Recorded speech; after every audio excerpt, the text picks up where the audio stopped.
Greetings and welcome to EHA Unplugged, the official podcast channel of the European Hematology Association, EHA. So today I would like to welcome Dominik Wolf. He is from the Medical University of Innsbruck in Austria, and he's an expert in the immune system in MDS.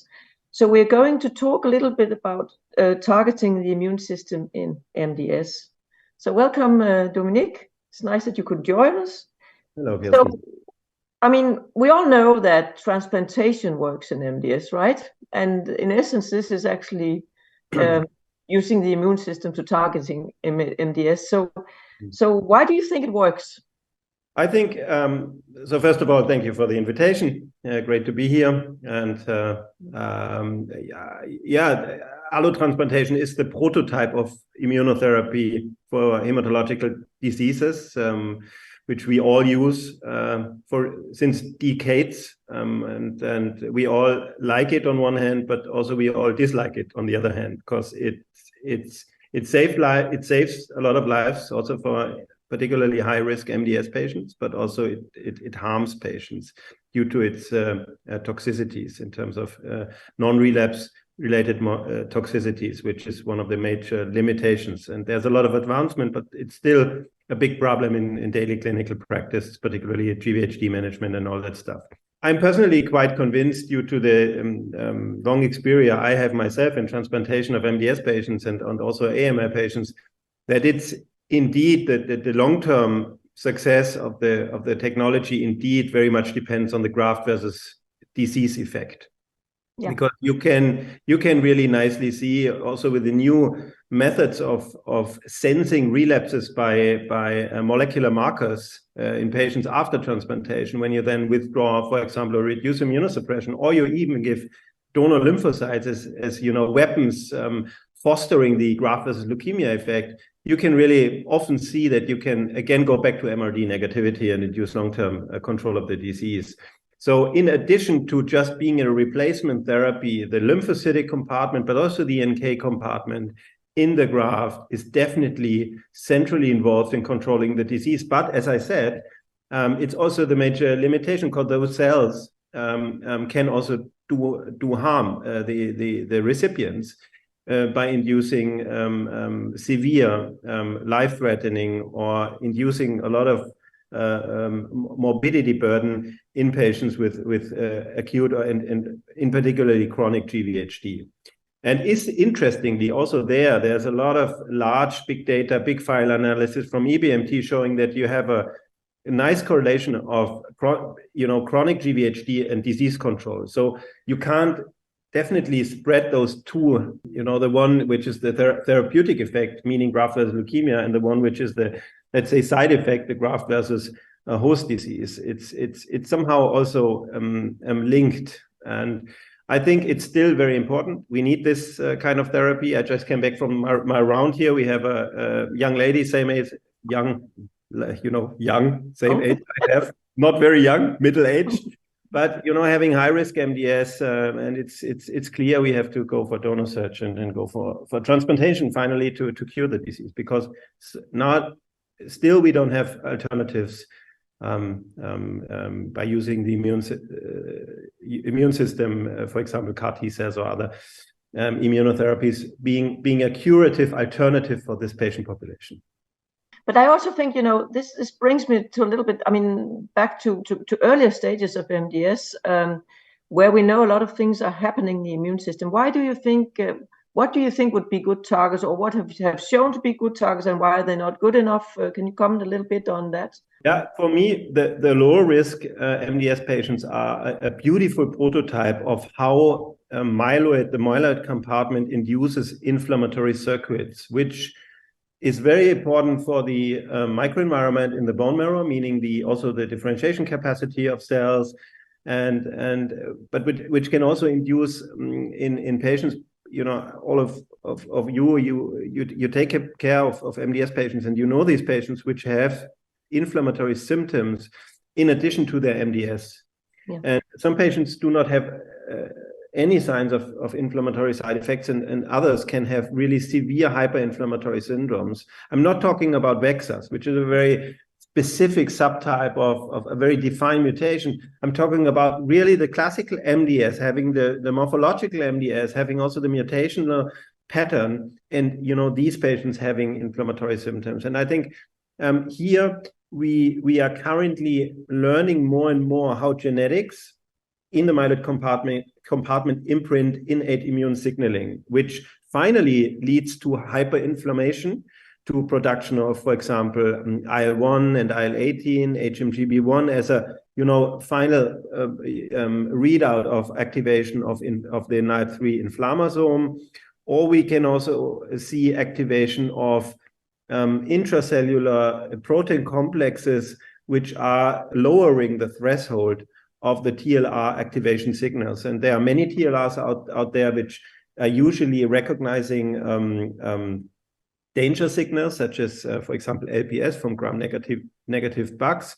And if you have mutations which affect these intracellular adapter complexes, which make signaling more likely when the cells are exposed, for example, to TLR activating signals by LPS, or there can also be other pro-inflammatory stimuli which activate the cells, you finally get hyperinflammation, which is where you can then see in patients neutrophilic dermatosis, fever, requiring steroids, arthritis, and all this stuff which we can see in clinics. And there are many studies out there trying to, from understanding the basic biology of what's going on in the cells, trying to transfer this to clinical concepts. One concept is trying in low-risk MDS to inhibit the NALT3/IL-1 axis by canakinumab, for example. Yeah. Also, there are, I have been for 7 years at Bonn University, and there's one of the leading NALT3 researchers, Eike Latz, and we are collaborating a lot. And Eike has developed, for example, NALT3 inhibitors, developed in a spin-off, now taken over by a large pharma company. So this is not in clinical trials yet, or is it's just going into phase 1, but just showing you that NALT3 inhibition is, in addition, is more upstream to inhibiting IL-1. So this could be for the future, and these are the concepts trying to interfere with the NALT3 IL-1 caspase-1 IL-1 axis. Also, when you inhibit NALT3, you could be more efficient, or this could be a more efficient approach to inhibit induction of pyroptosis, which very much correlates to the differentiation defects in low-risk MDS, and which is mainly mediated by NALT3 induced activation of caspase-1. And how do you see, because I think, there's the inflammation in the microenvironment, and then there's the inflammation in the myeloid cells in the clone.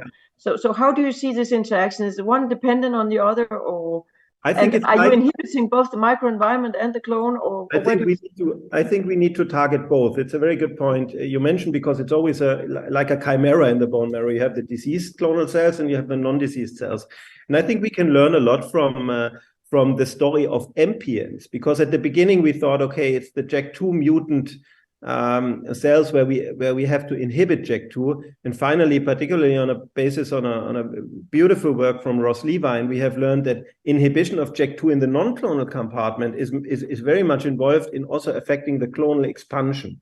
So it's, those cells always interact. There's the clonal cell, which has a genetic event which produces cytokine, and the other one responds to this also to the danger patterns in the microenvironment in the bone marrow, and they all, it's like a folie à deux. So it's the non-clonal and clonal compartment. Probably we have to target them, both of them, but we are not there that we understand the mechanisms in that detail. And I think also based on the development of single cell technologies, for example, we are currently establishing a technology. We are doing a lot of single cell sequencing work, and we develop transcriptomic sequencing, but we need to annotate when we have a single transcriptome, the whole transcriptome of a single cell. I need to know the genetic background of this cell, and particularly in hematology, where you have different clones having one mutation, one plus the other mutation, and cells which are non-mutated, normal hematopoietic cells.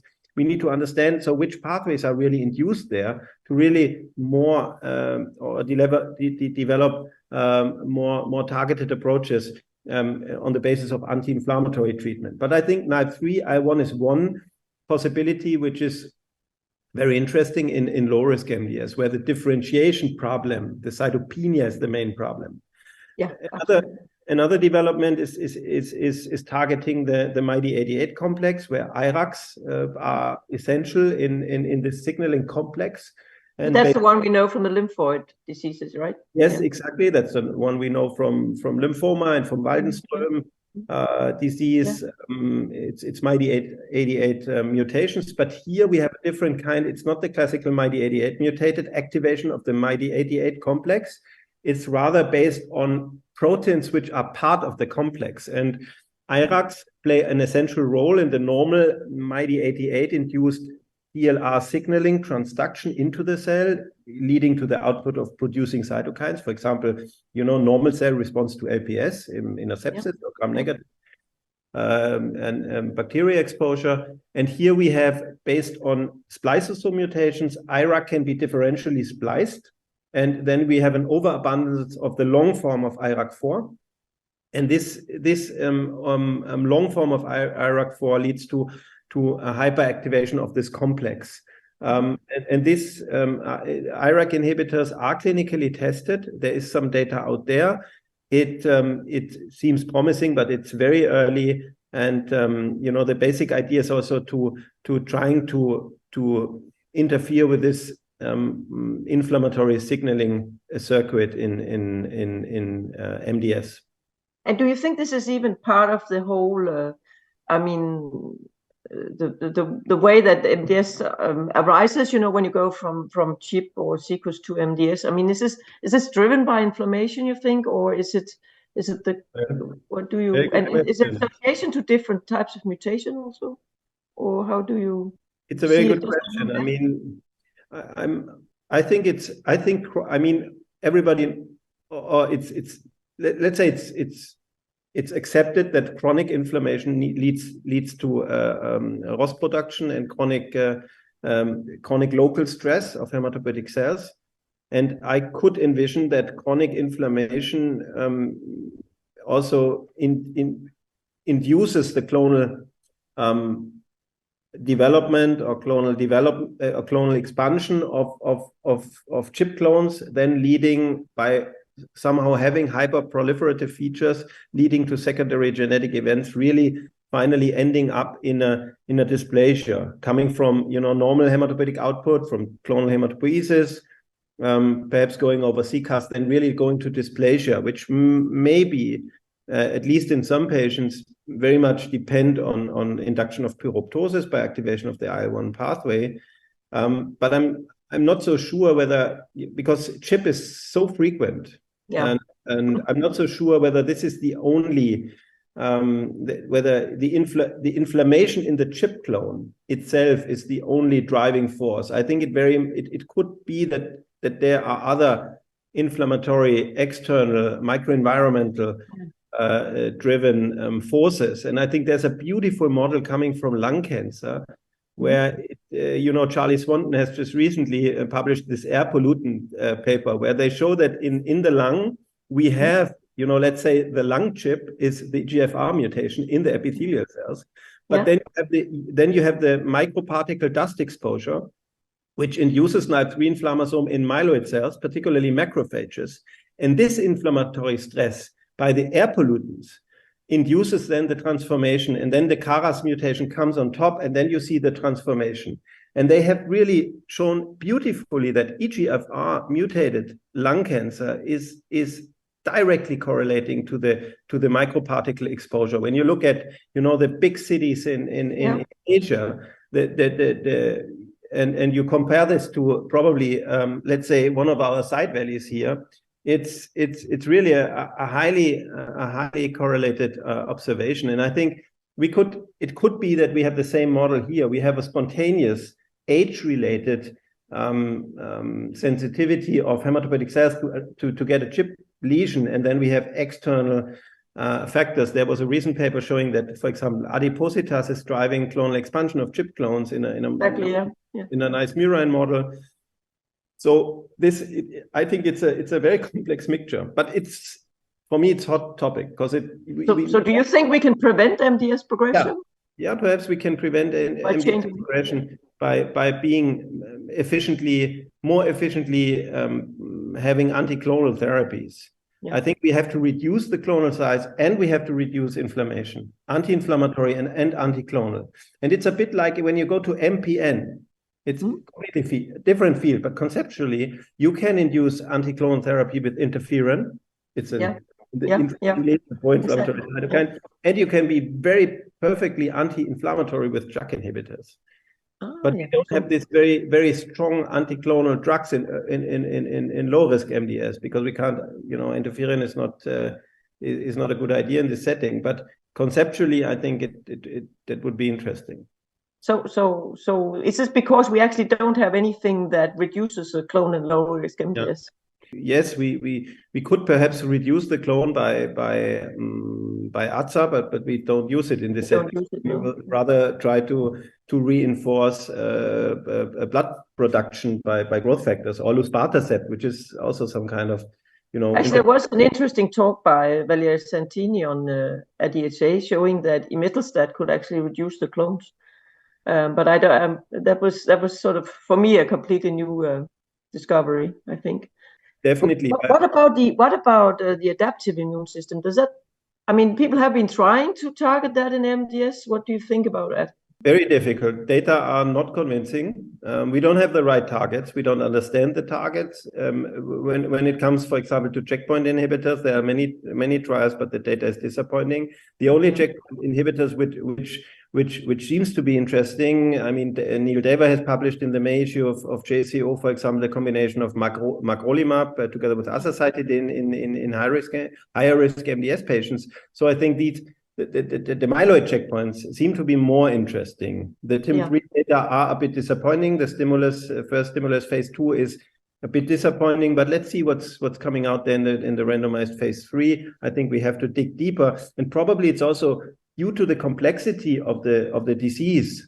The all-comer studies with these kind of approaches are very likely not to be positive. So I think we need to understand the basic biology better to better pre-select patients, which are probably the ones which select, for example, from magrolimab or from TIM3 antibodies, or perhaps there are even some of them which may be sensitive to classical checkpoint inhibitors such as ipilimumab or nivo. But actually, in the studies so far, the signals are not very strong. The signals for magrolimab are strong. I mean, the CR rate is something between 35-40%. The overall response rate is good. The TP53 mutants seem to be very encouraging, and even if you then go to transplant, the data looks quite interesting. So I think it's early, but it's a very good and interesting approach. Yeah, and that's probably one of the very few things we've seen working in TP53 mutant. Definitely. And of course, also if we go more to the experimental side, what about CAR-Ts in MDS AML? Do you think that'll have a role? Or one problem is the target. Because exactly. It's a hematopoietic stem cell derived disease, so the targets are often shared with normal hematopoietic stem cells. I mean, we all know the paper from 2018 published in Cell in monkeys and in preclinical models that you can combine stem cell transplantation, taking out the 33 and transplant the stem cells without the target, together with the CAR T cells, targeting the target on the myeloid cells. But I think it's a very complex setting, and the appropriate targets are currently really lacking. There are early clinical trials of technologies trying not to use CAR T cells, which already have the single chain bound to the transplant domain, so that if you infuse the CAR T cell, that it goes directly to the targets on the myeloid cells, but also on the healthy cells. But that you use adapters. So you have a CAR T cell which is somehow cold, and you have, for example, a leucine zipper, and then you give a drug which on one hand side targets the myeloid target, and on the other hand side it binds to the cold CAR T cell, but you can compete with these small drugs when they induce toxicity, such as severe CRS, but also perhaps inducing aplasia. But I think addressing and identification of the most appropriate targets is one of the biggest problems. We have not only in myeloid diseases, also in T-cell lymphomas, for example, where everybody, it's so hard to treat, so difficult, and no CAR T-cell therapy available. It's a pity, and I think we have to dig deeper there. There is early clinical trials on CAR T-cells, also in MDS patients, but it's definitely too early, and it's far from clinic, to be honest. And isn't it also a problem that sort of MDS, I mean, if you have an advanced MDS, almost all of the stem cells are part of the clone, right? So will there be residual stem cells if we target the mutated ones? I don't know, it's isn't that an issue also, that we almost need to have a transplantation on top? Or yeah. And then you can ask, I mean, what is then the net benefit of doing it when you anyhow have to go for a transplant? Yeah, then it's probably too complicated. You don't have the possibility to have an autologous regrafting because you don't have healthy stem cells.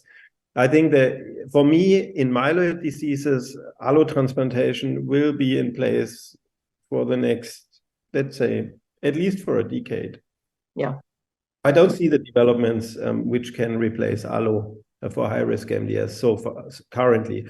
I more see the anti-inflammatory potential in earlier lines of MDS and the hyperinflammatory patients. But in high-risk MDS patients, I see transplantation in place for the next at least 10 years. So in the early phases, it's actually more preventing progression than Definitely. Yeah. And there we have to understand. I mean, we just recently finished a project where we collected 100 patients, and we want to understand, because we know in lower risk MDS, fatigue is a strong driver of, is a prognostic factor.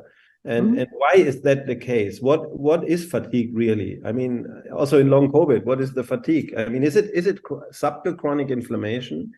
And I think in MDS, we should really trying to dissect and bring together fatigue, which is not a result of having a low hemoglobin. It's a result of hyperinflammation probably, and we have to understand which mutations do induce which pattern of cytokines, which then induces fatigue, which may also drive the more quick transformation to overt AML then, or which then is a potentially life-threatening situation.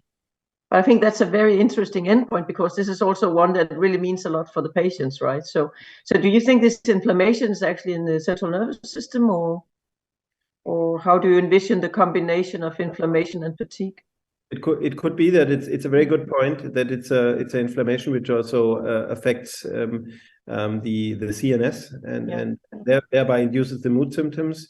But the problem is that we do not know, or we do know nothing about the clonal composition of for example, the myeloid cells in the brain. Whether that takes, there are some patients where you have quite a large proportion of hyperinflammatory myeloid cells in the CNS, or whether it's a cytokine mediated phenomenon, that there are specific cytokines which do go to the CNS and induce the mood symptoms and the fatigue. It's an open question, but clinically it's highly relevant. Wow, I think we came really very well around the whole subject here. So I think thank you so much, Dominik, for enlightening us this complex of inflammation and MDS, which I think we can work on many years still. And I hope that sometimes this will lead to new treatments for MDS patients. So thank you very much. Thank you, Kirsten. It was a very nice conversation. Thanks.